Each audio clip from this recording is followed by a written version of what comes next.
Ayan, may nakita tayong tay. Nakita tayong bibigyan ng papasko. Si tatay at si nanay. Ayan. Tay, hindoy nyo muna po dito. Bibigyan ko kayo ng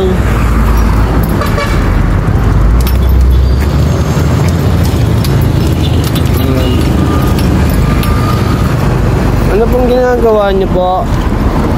Kami punta sa simbahan. Taga saan po kaya? Sa Santa Ana. Ayun guys, taga Santa Ana po sila. Ano pong gagawin nyo po? Barangay Santa Ana. So guys, ito po yung ating nakitang dalawang lolas.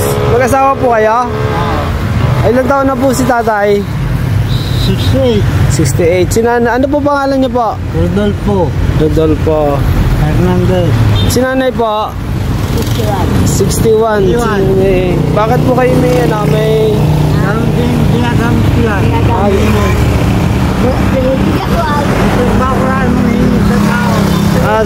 Guys, sila po yung bigyan natin ng papasko. So ayan, bibigay na po natin sa kanila. Ayan.